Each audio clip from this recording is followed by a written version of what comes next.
Ladies and gentlemen, welcome to the Garage Gym Athlete Podcast. I'm your host, Jerred Moon. The Garage Gym Athlete Podcast is a result of my desire to build better humans, unequivocal coaches, and autonomous athletes. I've spent the last several years obsessing over program design, nutrition, and every other way you can optimize human performance. This podcast distills the latest scientific research with what I've learned and blends it with the not-so-scientific field of mental toughness. We are here to build you into a dangerously effective athlete. If you enjoy this podcast, you can find out more about our training at garagegymathlete.com. And if you want to pursue more into the field of coaching and programming, head to endof3fitness.com. Thanks for listening.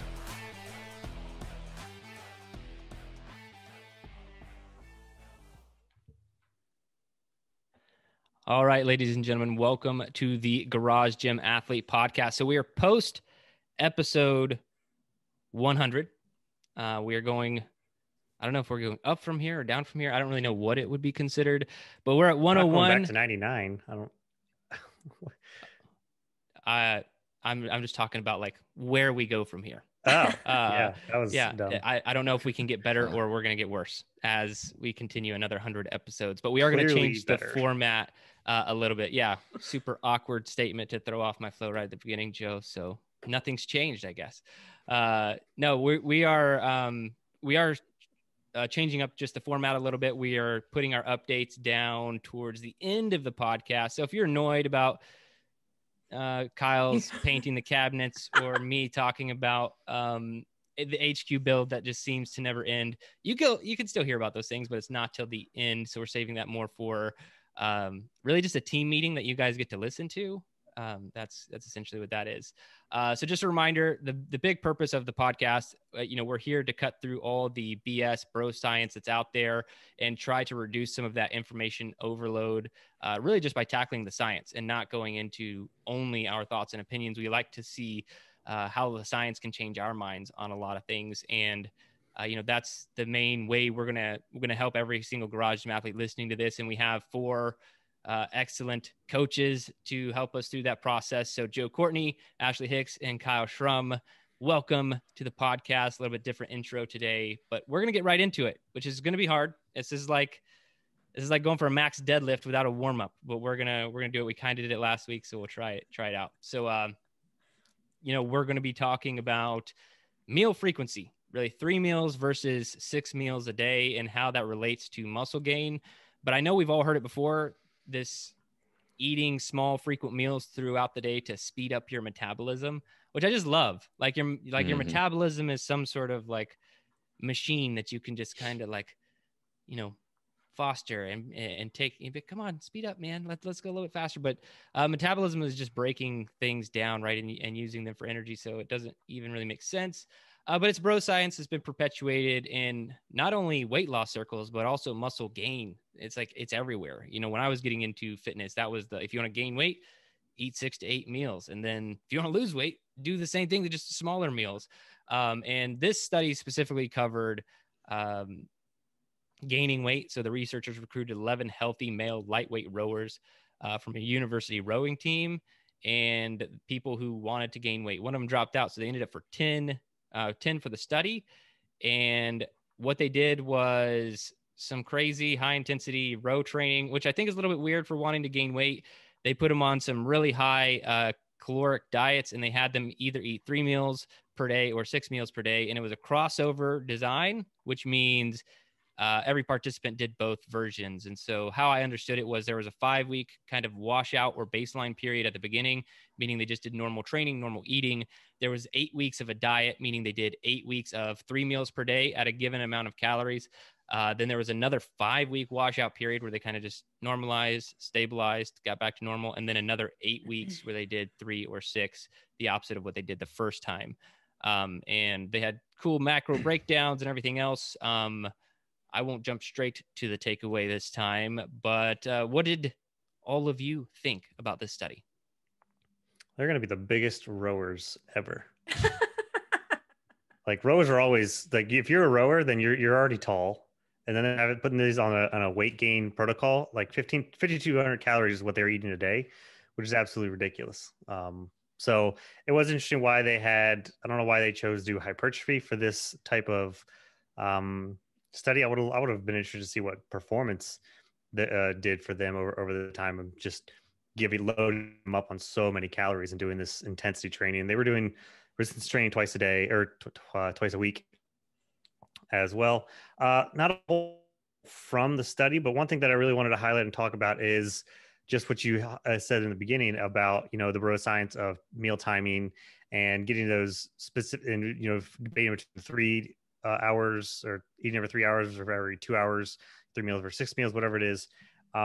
If you're worrying about that little thing, then you should probably not and focus on other bigger things, because those things are probably not what's dialed in anyway. So meal timing isn't really going to do much for you. It's just going to, if anything, stress you out more or worry you more. But you should really be looking at either programming or protein total. And that's one thing that they were talking about here, is that they focused on making sure that the proteins were equal and the results were basically equal across these. So that's just one thing that I wanted to bring up as well. Their macro breakdown was, they were like, percentage wise, their protein seemed a bit low to me, but I guess that's because their calories are so ridiculously high. I'm guessing that the percentage for protein, they can't just like keep adding on protein calories. They have to add it to carbs and fat, but their carb count was ridiculously high. Like their carb count was almost like a week of carbs for me.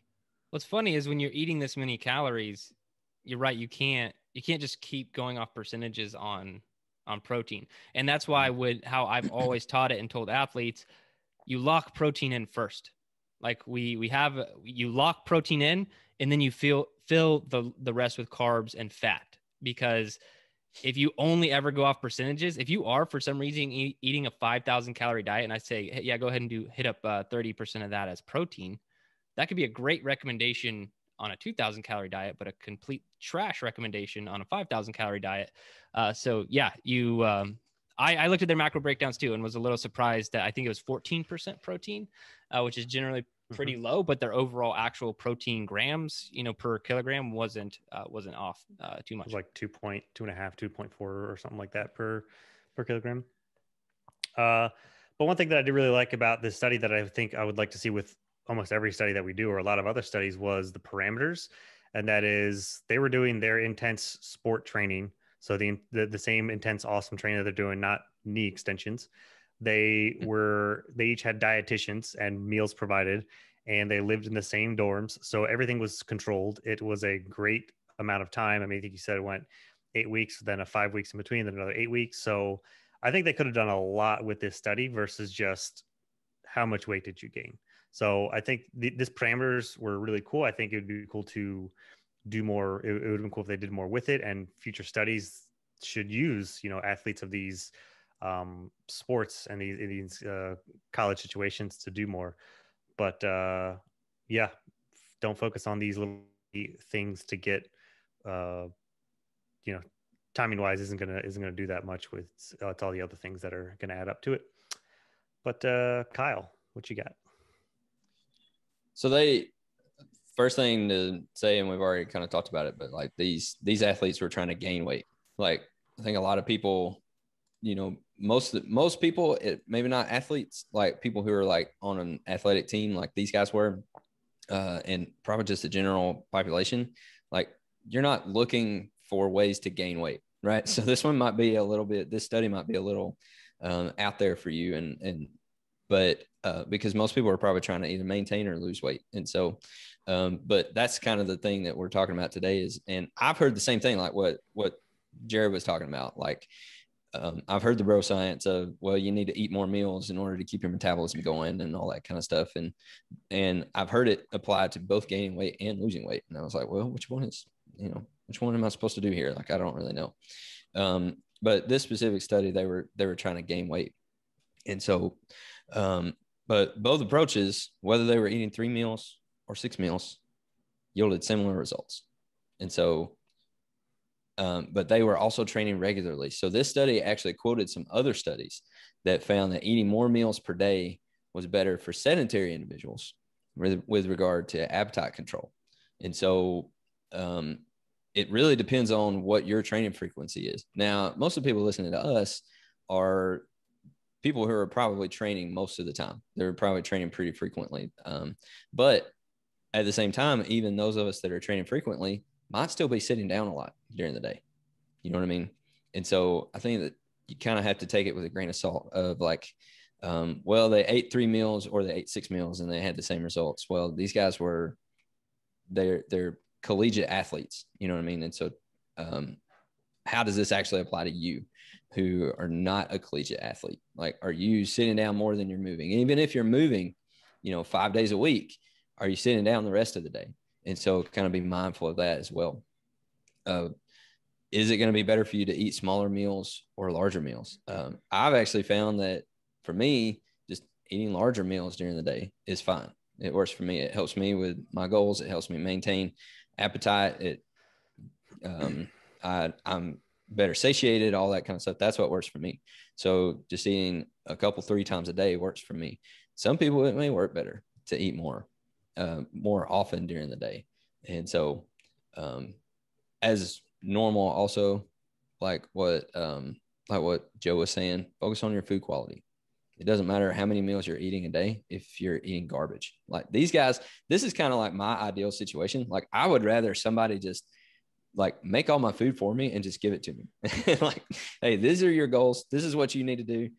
Here's your food. Like, here you go. Like, this is the kind of study that if I was going to participate in the study, this is what I would want to do. Like, you're going to make all my food for me.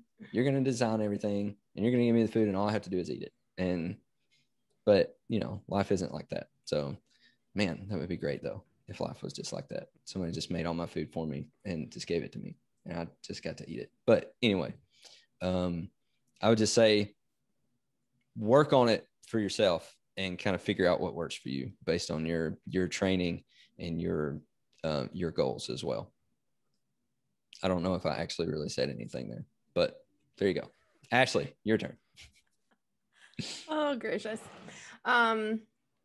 So not trying to reiterate some of the points that you and Joe hit. So I'll just go with the whole 5-week break thing for me, which is kind of like, I guess they were trying to have a reset in between for like, someone had 3 weeks versus, or sorry, 3 meals a day versus 6 meals a day and then swap them and just kind of have a reset. I don't know, like if you were kind of used to what they were doing, like I wish that would have still been monitored, but whatever. They said it went back to the way they ate, the way they trained as well. And then the whole appetite, how they measured their appetite was basically visually and then asked them like if they were full or if they needed more food. And I don't know how I would do this differently. Like maybe it would have been like the amount because they were given the amounts of food, I guess, that they needed to have. I don't know. I just didn't feel like that wasn't as good as it could have possibly been. I don't know. But just like they said, it doesn't seem to matter between how many meals they took, but I would just caution people, whether you're trying to lose weight or gain weight or whatever it is, between the whole more meals a day, I just feel like it makes more sense. Like if your body is trying to break stuff down, like it needs a couple more hours in between. Like I don't know. It just makes sense to me. So for me, I think you just need to have the correct goals. Like, hey, I want to bulk, I want to add. So exactly what the boy said, like you need to have a protein goal first and foremost. And then you need to figure out like, okay, I need to add in some complex carbs that I have not been eating. Like, let's say you've been, going a little bit low carb, like Jerred's going low carb now, adding some stuff, maybe add some creatine, just have these little goals. And again, eat holistic nutrition. And I think it's the best way to accomplish that goal versus meal timing. I wouldn't ever, I don't know, as a coach or as someone that tries to help athletes out, I wouldn't just be like, hey, you just need to eat more meals or whatnot. I would focus on, again, on the smaller parts and say, let's hit this first. Let's hit this first. Yeah, I think hitting on who the athletes were, like Kyle did, is really important because their activity levels are just off the charts. I think I've also seen a study on like Army Rangers that they monitored, and I think they burned like 6,000, 7,000 calories a day during Army Ranger school. And so those kind of like, how much can you really take away from it? But ultimately what we learn here is that you can gain weight, gain muscle mass doing either version, 3 meals per day or 6 meals per day. So if you do want to gain muscle mass, it's not as important as other people out there may have you believe. The ultimate conclusion was both diets led to statistically significant increases in body weight, body fat percentage, fat mass, and fat-free mass. So very similar across the two different ones. So I think we can drop the whole speed up your metabolism or slow it down. I think the fasting coming onto the scene in the health and fitness world has kind of proven that point. And also just the science here. It's like you do whatever you want. And I do think what's the thing I would caution on the 6 meals per day would go back to the book, Why We Get Sick, by Ben Bickman, just talking about insulin. The big downside with eating 6 meals a day is just jacking up your insulin like basically all day, because if you are eating in a 16-hour window, let's just say that's your awake period. I'm not even saying you're fasting. I'm just saying you're awake. You're going to just be constantly spiking that insulin over and over, which has its problems, and you can hear all about insulin in that book if you want to cover all of that. So that would be my biggest caution against the 6 meals per day. And that's also why coaches or people in the nutrition world typically recommend against snacking. I know if I'm left with no plan, like no meal prep done, I don't have the materials to make my shake, I will snack that day. And they might all be healthy snacks. It's not like I'm grabbing bags of Doritos, but then I will basically just not eat any meals, and I will just snack all day. And when I do that, I feel like trash because I think it's insulin related. I don't actually know why, because it could be, it could honestly be almonds and, other stuff, but I ultimately will feel like crap if I just eat, every hour, every other hour, something like that. It's just, it's really bad. So my ultimate takeaway were kind of a few things, even outside of this. If you're worried about your body weight in any capacity, losing, gaining, that's fine. But the first thing that you need to do is you need to weigh in. If this is if you're concerned about your body weight and that's important to you. I'm not getting into an argument about whether or not you should track your weight. If it is important to you and you do track your weight, you need to take your average over a 7-day period, your weight average over a 7-day period. These giant fluctuations in weight have a lot to do with, it could be your protein intake, your carbohydrate intake, retaining water. It could be a lot of different things. So your average weight over a 7-day period is most likely your actual weight. Because you think that you actually gain 3 pounds of fat from one day to the next. Like people do this, they hop on a scale. Like I gained 3 pounds. It's like in a day. Wow. What do you think that you did? Did you just like all those fat cells just like shoved in there 24 hours and now you're fatter? Like you actually think that happened? Or you lose that amount of weight. You think you just pissed out all that fat, one workout, one good day of dieting, all gone. That's not what's happening. Your body's going through changes. So you have to take this 7-day average. And then also the same with total calories consumed. So you need to take your 7-day average. And I think this is the biggest mistake that people make in trying to lose weight or gain muscle mass. You need to look at your calories averaged out over a 7-day period, because you can absolutely undereat for 5 days and overeat for 2 and bust how many calories you should have had on a 7-day average. It's actually very easy to do. It only takes an extra, like, depending on where you're at, 500, 600 calories on a Saturday and Sunday to bust that overall average that you wanted for losing weight or gaining muscle if you didn't eat enough. So pay attention to that. Now, with weigh-ins and calories, I'm saying look at a 7-day average.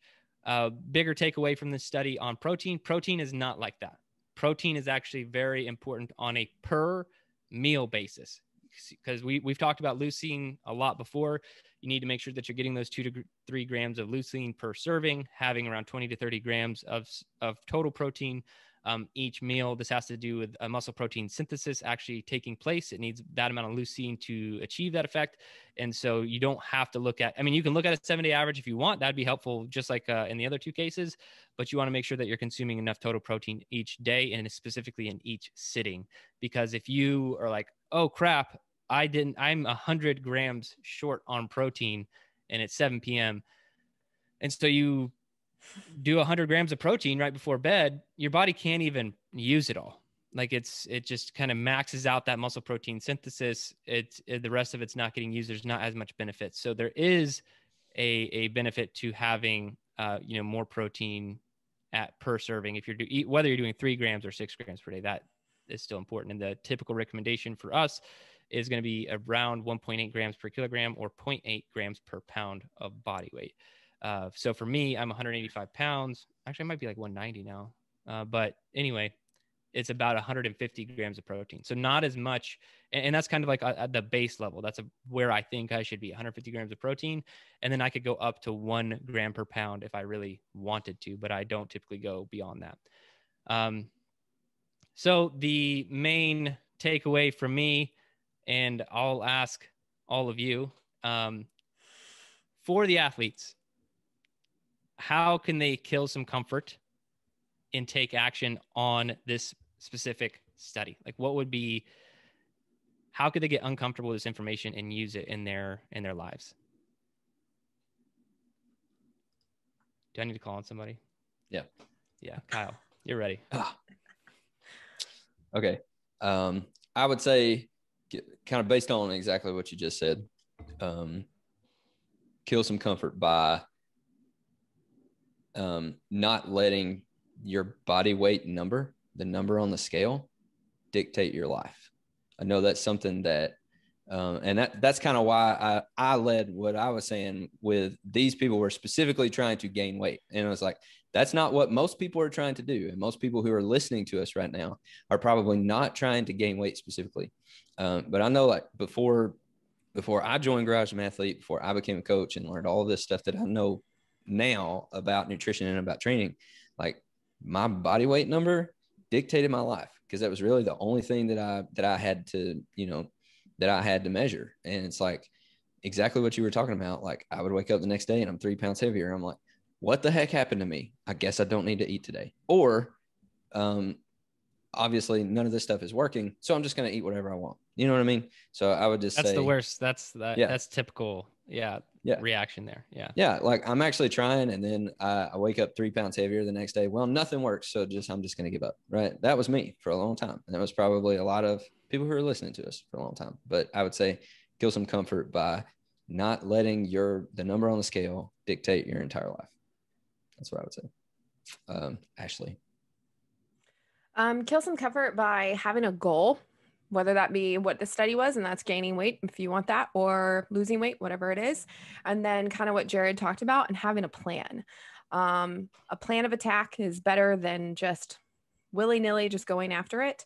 Whether that be you're going to have a protein goal or a vegetable goal or whatever it is, and then get after that every day, and then let your body do its thing for at least 4 to 8 weeks. Like, just give it some time. You're not going to, again, kind of what Jerred was talking about, what Kyle was talking about, those fluctuations are going to happen day to day. And sometimes you're not going to see something happen within a couple of days. I mean, not sometimes, most of the time, so have a goal with what you want to do and keep that in mind. And and then attack it with a good plan, good layout, whether that be some meal prepping, whether that be, I'm going to at least hit this many workouts this week. Yeah. Joe, what you got? Make set meals arbitrary. So get Done. your protein for the day.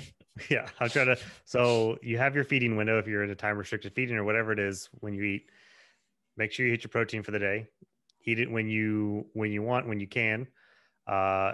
Make sure your macros have some sort of balance to it, depending on what you're doing. Whether if this isn't even like counting wise, but like don't go like either super carb heavy or super fat heavy, whatever you're doing. But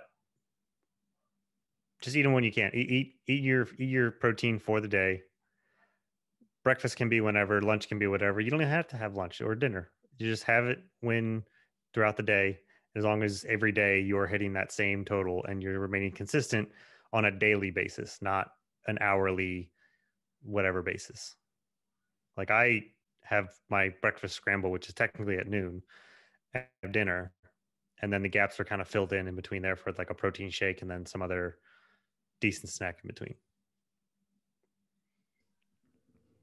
Awesome. I'll go with killing comfort through just doing things how they should be done, as I mentioned. So the actual way to kill comfort, I think, would be to track a week of your total calories. I'm not normally a calorie guy. I'm more of a macronutrient guy because macronutrients equal calories.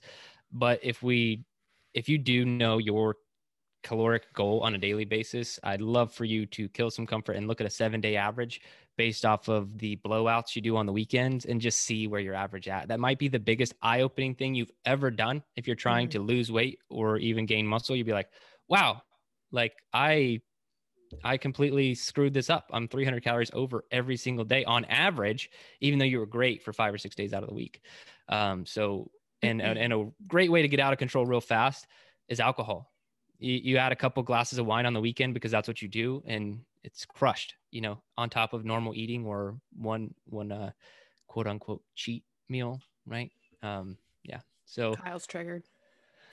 Yeah, that's it for the study. Some great takeaways from the team there. We'll get into the topic now. And so these are just kind of marketing terms that we feel that you should look out for, maybe not pay attention to or see and cut through. So what I think, because I do feel like this could get out of control and we could all talk about this for hours on end. We're going to go one at a time. So 1 point per coach, and your given topic, and we'll just take it from there. So Joe, I'll let you kick it off, man, since this was your idea. So the first one that comes to mind, and this is I first came to realize some of these, is that when you read a lot of nutrition books, like Plant Paradox sheds light on them and some other ones, but one of them that comes up a lot is for eggs, cage free or free range. And it's just understanding the parameters as to what that means, because it always sounds good. And now they're slapping those labels onto everything, and you almost can't buy eggs without it, or they'll put the label on it and it'll jack up the price. But what are you actually paying for? And all cage free means is that they're just in a much larger barn or structure, but they're still smushed and sandwiched together. They're just not in individual cages. They're just in one giant cage sharing. And then free range is take that same giant structure that they're sandwiched in and have one little door that, about the size of one chicken, and a 6x6 outdoor fence. That it counts as free range, which doesn't sound like free range if you actually think about it, but that is what the definition parameters of actual free range and cage free are. So knowing the distinction there, and after that, you would have to research each, like the egg companies, the providers, the farms that they're coming from, if you really wanted to get the nitty gritty. But one thing that I like to do, especially because we move around all the time, and I always like to get the good quality of things, is I'll try out different egg brands when we go to the store. Usually I go to brown eggs, but when I buy a couple of them, I'll actually fry up and compare the yolks in the same pan, and whatever has the darkest yolk is the one that I'm going to buy, because the darker the yolk, the more nutrients that they're in it. So there should be like a dark orange, but if there's like a pale yellow, you don't want this. So that's just a quick definition of what cage free and free range are, so that you know at least what you're getting, and that they could be kind of jipping you on what you think free range is. We're going to have some true free range chickens at my house once all this construction is over. That's nice. Emily has let me know there will be more living things for us to take care of soon. Are they going to be? Are they going to be in front of or behind the tractor tire? Inside. That's actually going to be their inside coop. the tractor tire. Okay, cool. Yeah, whatever parameters I have to lock them into to maintain their free rangeness. My bet they'll all be eaten within 3 weeks by a bobcat, but we're going to try it out. Especially if you get an actual dog. Yeah. An actual dog. These chickens will hurt my dog, to be honest. Yeah. I was like, your dog's going to be afraid of the chickens. Yeah. Yeah. All right. Kyle. So instead of pointing out one specific thing, I would just say I had a couple points that I wanted to say, but I'll only do one of them because I'll do them one at a time like I'm supposed to. I pick your favorites because who knows if we make it to the end. Yeah. Okay. Well, my favorite is this. Be mindful of basic marketing practices. Everything that you see, every product that's out there, every service that's out there, all that stuff, they are marketing to you specifically and intentionally. So that's us included. Marketing in itself is not bad, right? But I'm just saying, especially with just how much marketing we are exposed to every day now because of the internet, because of social media, and because of all that stuff, it is everywhere. And so because it's everywhere, you can kind of get dulled to it and just go and buy something just because, instead of looking deeper into it. And so and that's kind of exactly what we're talking about here, like with what Joe said about free range and cage free. Like, egg companies put that on their label so that you'll buy it, right? And maybe it means that, maybe it doesn't. And probably your definition of free range or cage free is different than the actual definition, which is exactly what Joe said. So that's just kind of my, and again, like, not all marketing is bad. Like, just because a business is marketing to you doesn't mean that it's bad or it's trying to trick you or anything like that. My point is just understand that everything out there is like, these companies spend billions of dollars every year. I mean, the industry itself spends billions of dollars, especially when it comes to nutrition and supplements. Billions of dollars are spent every single year to figure out exactly what it is that's going to make customers buy that product. So just understand that and be mindful of that. I'm not saying beware as in be scared of it, but just understand that that company wants you to buy this thing. And so are they actually providing you what they say they're providing you? That's why on the protein, tubs, you see professional athletes, or you see, fitness models, or, the color schemes that they use and the font they use and all those kinds of things. Like, it's to draw your attention so that you buy their product. So just understand that all of them are doing that, and investigate beyond just what the label says. That's why we talk about, like, how in your protein powder, how much leucine is in it. If it doesn't say it on the label, go ask the company. If they won't tell you, don't buy it, right? Like, investigate a little further. So that just being mindful of basic marketing practices before we even talk about, or I even talk about my long, long list of things that I could talk about, especially when it comes to nutrition labels. Just be aware of that. In college, they actually have you take like a psychology of colors class, right? Because certain colors elicit certain responses in your brain and make you react ways. So that's why, like, food always has red, because it's associated. So, like, even fast food companies and all those, like, cereal brands and stuff, red, you'll always notice that on there. Yep. Exactly. Stuff like that. Ashley. Yeah, it always makes me think too. Have you guys ever done where you talked about something out loud to somebody, and then all of a sudden the ads on Facebook or the ads on Instagram is like the stuff that you were talking about? It's so creepy. Yeah. You can try it right now. Just say garage gym athlete in front of your phone 15 times and you'll start seeing our ads. Yeah. Or it works for every company. Exactly. Or something you Google searched or something like that. So I really like Kyle's advice for that, because it's true. I mean, and it's trying to get you to potentially purchase or, look into something that you might not have done, but, spoke about or searched about or whatnot. And I would say just educate yourself on some of the terms that Kyle and Joe are mentioning, because most people don't. Like, I'll be at someone's house for dinner or something, and I'll, like, jokingly say that it's free range asparagus, but no one laughs because you have to kind of be in this community for that to be funny. But if you say that in front of a bunch of people who are like I'll like serve it, I'm like, yeah, don't worry, that it's free range asparagus. Like, oh, that's great. I'm so glad. And I'm like, okay. It could also be because it's coming from you. That's true. You have the driest it's sense the of Jerred humor. Moon sense of humor that's kind of we're missing here. Too. But yeah, anyway. Yeah. Go, I didn't mean to cut you off, Ashley. No, you're fine. It was a good one. So I guess my favorite one, and I tell people this all the time because they'll ask, well, why aren't you eating that? Or this past weekend we went to like a party and we were playing games because it was a squadron thing and I didn't drink. And a lot of people were like, well, why can't you drink beer? And I'm like, well, I'm gluten-free. Oh, you're so healthy because you're gluten-free. And I'm like, no, like, have you looked at the ingredients in like a gluten-free package or gluten-free pizza or things that they stick in, like foods that, they're trying to mimic real flour, right? Or mimic whatever it is. And sometimes it's even worse than what, the actual product is. So, yeah, as a gluten-free person, I kind of roll my eyes when marketing is on like a bag of potatoes, gluten-free. Well, yeah, potatoes are naturally gluten-free, or like, in the produce aisle or whatnot. And again, it's all marketing gimmicks to be like, well, this is gluten-free, this is healthy, you should be eating this way. It's like, no. Anyways, so that's a big pet peeve of mine / a big eye roll of mine, as from someone who's been eating this way for 10 years.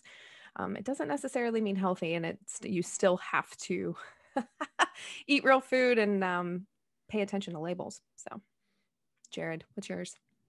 I'll go with my top two. Mine are fitness related, not nutrition related. Be like Mike programs hurt my brain and make me want to die.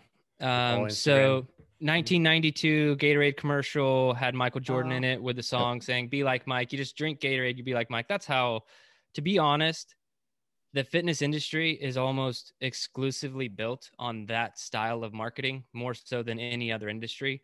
And I can't do anything. We can't do anything to change anybody's mind about that. Like, not even most of our listeners will even hear me say this and they're like, yeah, that's nice, but seriously, that guy's got a six-pack. Like they just cannot get their brains out of this Be Like Mike style program. So I hate it. And it has nothing to do with me feeling insecure about my looks or my performance. It just has to do with knowing the truth about what it took for me to be low % body fat, or what it has taken for me to be able to run a mile in the low 5-minute range. Like, it is really hard. It's taken years and years of training to be able to do these things. And so I get a little heated when I see some guy, or girl, Instagram, amazing body, and they're just like, do my program. Look at me. Do my program. You will look like me. They've been training for at least 20 years. Most of these people, they started in their teens. They're in their late 20s to early 30s. They've literally been training 15, 20 years consistently with a diet to match, and they look amazing, and you'll never get there. Ever. You'll never, ever be that person. There's even genetics that probably factor into some of that stuff. When we're talking about the top, like elite, like Arnold, there's a genetics involved. I won't doubt the steroids or the work ethic, but you could load me with my work ethic and steroids. I will never look as good or like Arnold did ever. Doesn't matter what I do. And so there's some of that in there as well, but people fall for it over and over again. They're just like, and the worst case of this, I do have to call out CrossFit, is CrossFit. And the reason being is because if I'm like, hey, Joe, you'll never be like LeBron James. You're not going to like really push back and argue. You're like, yeah, no shit. Like, it's LeBron James. He's like a foot taller than me. Like, what are you? And that's how most professional athletes have been. They're just these larger than life human beings who can do things that you can't even dream of.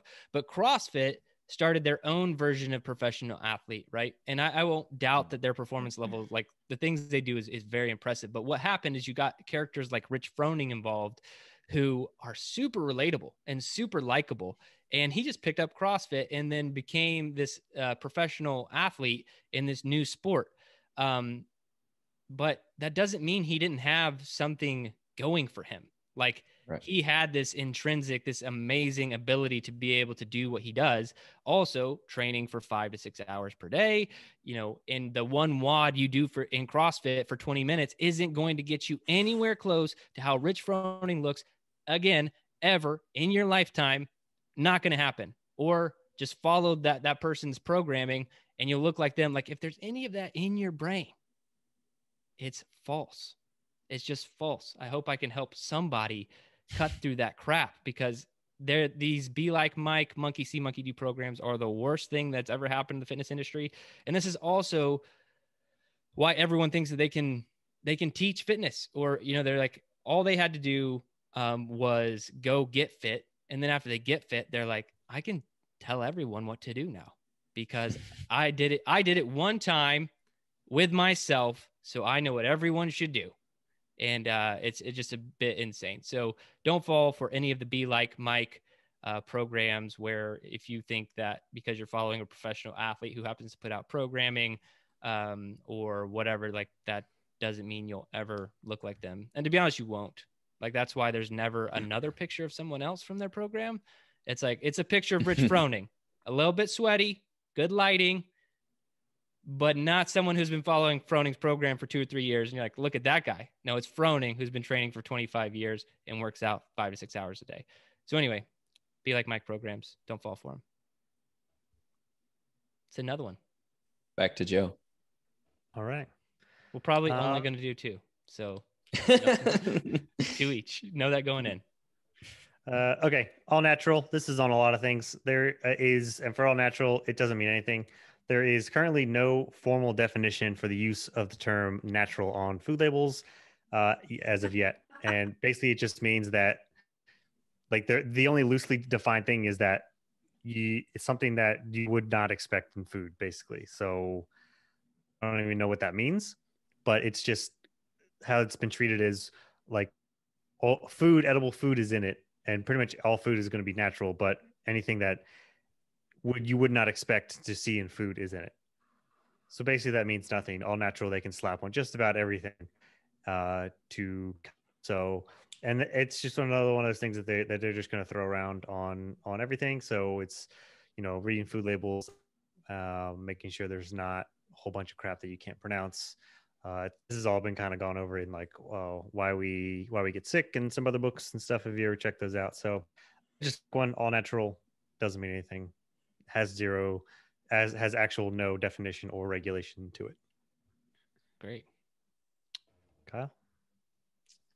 I'm going to go with heart healthy. Cause that's just kind of where my mind goes. Don't take my Cheerios away from me. Yeah. Well, I'm about to, like, that's about to happen. And this was which one of those 2 books was it? Was it Sugar Crush or Why We Get Sick that specifically called out Cheerios?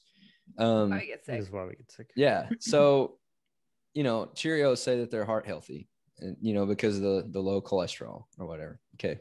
Do any kind. Honestly, do a Google search, literally just a Google search of cholesterol, and you'll find out that like the jury's out right now on what cholesterol actually does. And what it actually is for, and how it actually affects you, and how, like, should you be mindful of cholesterol when it comes to your food? Okay. But that's what Cheerios does. And especially Honey Nut Cheerios. And I'm just like, Honey Nut Cheerios, like, it's sugar. That's all it is. It's sugar. Right. So heart healthy, they can slap it on anything, but they put it on there because they want you to buy it. Right. And it's like, this whole, because it's the same thing that's happened with fat. Like, fat has, been a demon of the food industry, and then cholesterol became the demon of the food industry. So now everything has to be lower your cholesterol by eating Cheerios. No, don't fall for that kind of stuff. So I would just say heart healthy. A good nightly routine for your heart health: big bowl of Honey Nut Cheerios followed by large glass of red wine. Because, exactly. Both of those things have been proven through the antioxidants and everything. Like, it's just going to be amazing for your heart. So add those 2 things every night, and let me know where you're at in 6 months.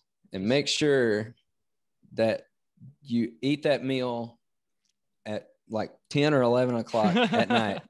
and it's no more than 30 minutes before you go to bed. It's best to eat it while in bed. Yeah. Best to eat it while in bed, while watching TV. Last spoonful, go to sleep. Yep, exactly. Ashley.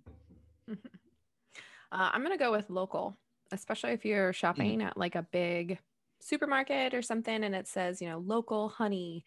And then you actually like turn it around and see it's in Vermont. That's not really local. If it's the name of the company.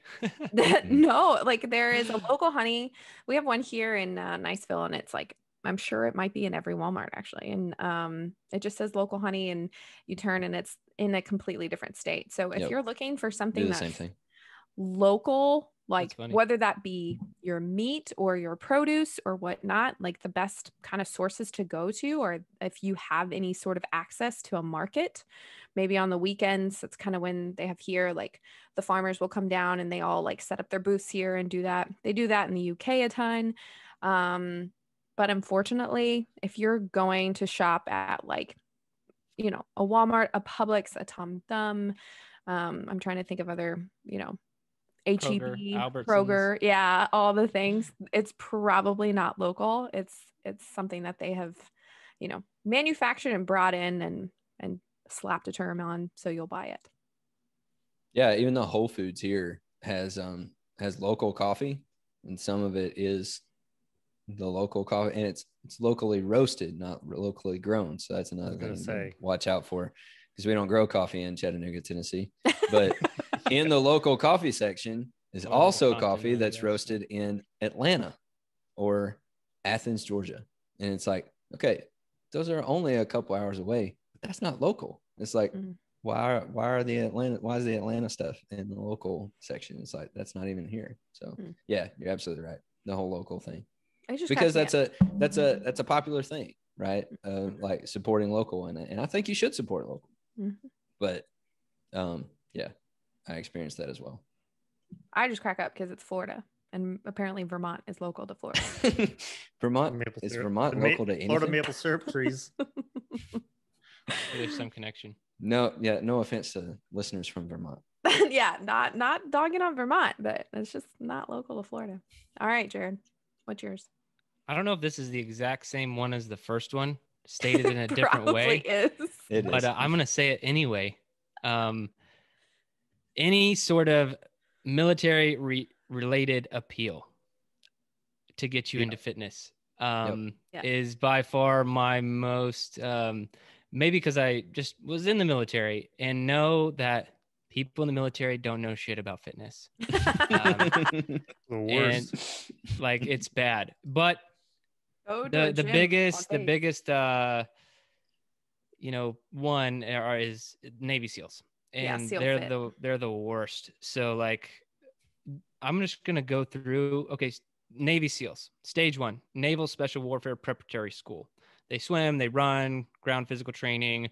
Academic topics are the SEAL ethos, core values, professional development, cycle of achievement, mental toughness, goal setting, military heritage. Then go to stage 2, Naval Special Warfare Orientation, just 3 weeks of getting your stuff together. Phase 3 or stage 3 is basic crew selection and first phase. Stage 4, combat diving and basic crew training, just going over how to operate as a swim team and crew qualification training. Stage 5, third phase, they're getting into a little bit more water stuff because that's what they do. I'm just trying not to get into all the details. Then they do stage 6, SEAL qualification training, where they do weapons training, small unit tactics, land navigation, demolition, cold weather training, medical skills, maritime operations. Before graduating, they do SEER, things like that. Did you hear me say anything about fitness or nutrition from the Navy SEALs curriculum of training that they go through? No. They don't know anything about fitness. What they do and are probably good at, if I had to give them credit to anything, and I don't want to offend anybody, but killing people. They're American warriors.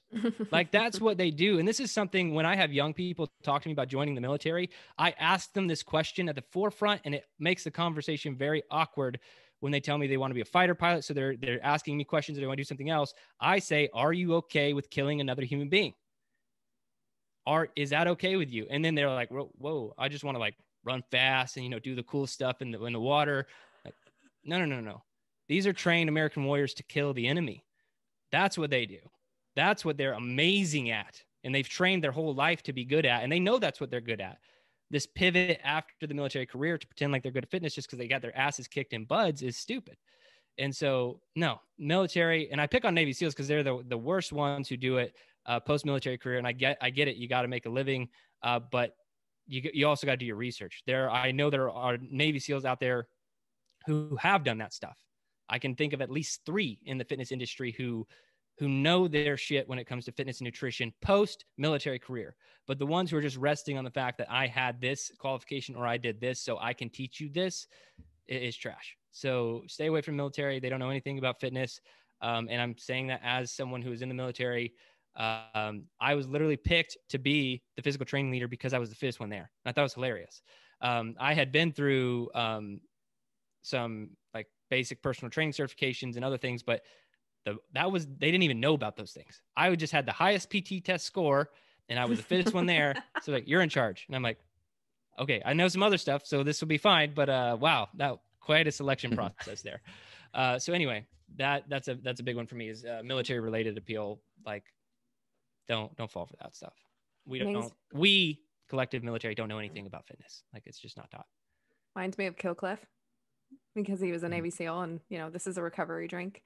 And, I mean, it tastes good. Don't get me wrong. And I'm always like Killcliff over Fit Aid. I'll say it again. But like, if I'm going to now do something that has electrolytes or something that's supposed to help me, I'll do like a noon tablet, like, kind of got it off the train. But you're not wrong.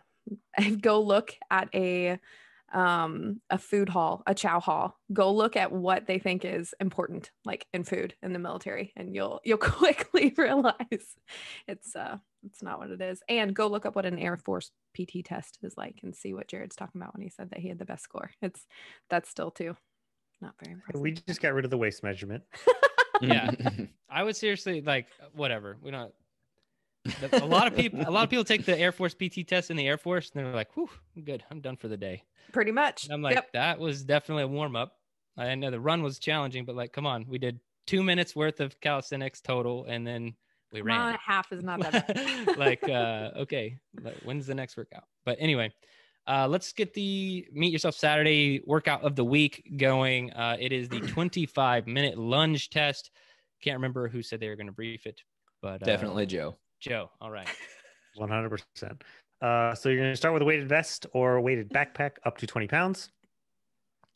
You're going to lunge for 400 meters as fast as possible, capping yourself at 25 minutes.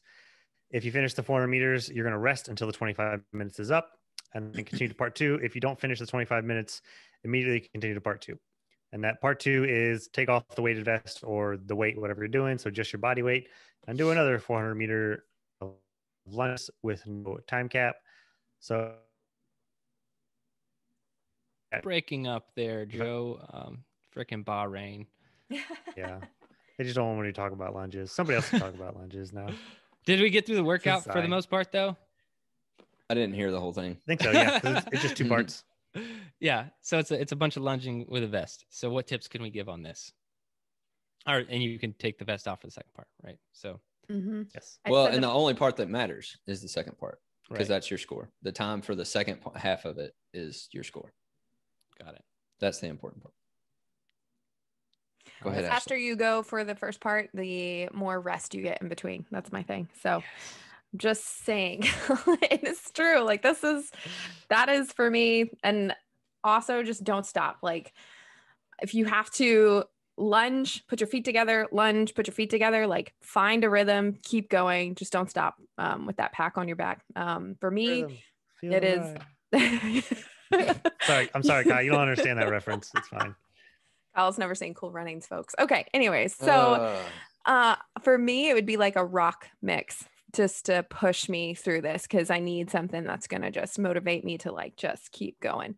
And then afterwards, when you're going for your second one, I don't know, you're obviously going to feel lighter because you're taking the pack off. So just go again. But after the entire workout, mobility, you're going to need a lot of it. Like I feel like the next day or even the second day after that, when you're coming back to train on Monday, you're going to feel that soreness. So make sure that you take the time to really get some good mobility in, whether that be stretching, whether that be rolling, getting in with like a good lacrosse ball or whatever you have going on. And then, pay attention to hydration, water consumption. So that way you can recover pretty well. Or tart cherry juice. Let's go with that. Yeah. Gallons of it. Throwing it back. Anyone else? Sorry, am I supposed to call Yeah, on someone? I'll take a tip. No. Look, Ashley just covered everything. Yeah. I don't know what else to say. I do want to hit on one of the things that she mentioned. Normally when I'm talking about, or let's just say briefing, walking lunges, I say, don't take that step in the middle. So just step to the next lunge, to the next lunge, to the next lunge so don't take that step is my recommendation, is just go from one lunge to the next lunge. But in this workout, I don't give that recommendation because normally when I say that, we're talking about doing like 20 20 weighted lunges or something. So it's just more painful to go from one giant step to the next directly into another lunge. And so this stopping at the top is not something you want to do, I would say, like in training, but absolutely use it to your advantage in this workout, because it is going to save some of that fatigue a little bit. So I do think that you can get in a good rhythm, like you mentioned, and do it. Also wear some knee sleeves. I think are helpful. And then a thing about lunges, if you feel any like discomfort in the knee, just go ahead and stop. All right. Because this is high volume. And if you're like, oh, there's just like pain on the outside or inside of my knee when I'm doing these, let's just go ahead and not do it anymore. Or, correct your form to where it doesn't hurt and then try again. Because what I think could happen in a workout like this is if you have very improper form, like you're swinging your knee, way out, or maybe it's caving in, or maybe the knee is going too far forward, and you're just taking an awkward step. Maybe your step's too big and it's putting pressure on your knee to where it hurts. Let's not add hundreds of repetitions to that. Okay. So let's be smart about it and don't just push through it on this one. Fix it to where it doesn't hurt. The only thing that lunges should hurt, quads, maybe your ass a little bit. And that's about it. Maybe. I mean, it can be hamstrings. Depends, but depends on how you're doing them. But that's all I got. Elevate your feet in between if you can get to your rest period, because you're gonna build up a lot of blood. I was like, what? Lay down, elevate your legs, pull some of the blood out. Yeah. Yeah. And there he goes. All right. So that's Joe's tip of the day, and we're going to round it out on this podcast. That was a full hour. I don't know if we you guys want to do updates. Should we go through them quickly, or let's take a team vote? That's all right. I feel like, people are not super interested in our personal lives. Let's move on. Kyle doesn't have an update prepared, so yeah. My I do. Okay, but... so we're skipping updates, and we're just gonna. First time you said it would wait till the end. We say no. Well, if we're gonna cut anything short, it should be the updates, not anything else. So if you do like the podcast, you want some not be like Mike training, go to Garage Gym Athlete. We don't want you to be like us. We want you to be like every other athlete, the hundreds of people we've had on the podcast who are just putting in the work, getting the green dots, being consistent, drinking enough water, getting enough sleep, hitting some PRs. Like, these are the things that we're encouraging athletes to do. While I will not lie to you, when I started the first program, One Man One Barbell, had to almost rely exclusively on me and my strength and my progressions. Like I said, that's the fitness industry, and that's how I had to crack into it. But as quick as I possibly could, we moved away from that 100%. We're all about the athletes. It's not about what I can do. It's not about what Ashley can do, or Joe or Kyle. It's everything about what our athletes can do. And that's what we're focused on, the community. So if you want to support us in the show and what we're doing, go to garagegymathlete.com. You can sign up for a free trial and get started. And then, as a reminder, I'll leave you with, if you don't kill comfort, comfort will kill you. Thanks for listening to the Garage Gym Athlete podcast. If you want to learn more, go to garagegymathlete.com. You can learn about our training. Let us send you a copy of our book, The Garage Gym Athlete, or you can even get featured on the Garage Gym Athlete podcast. Thanks for listening.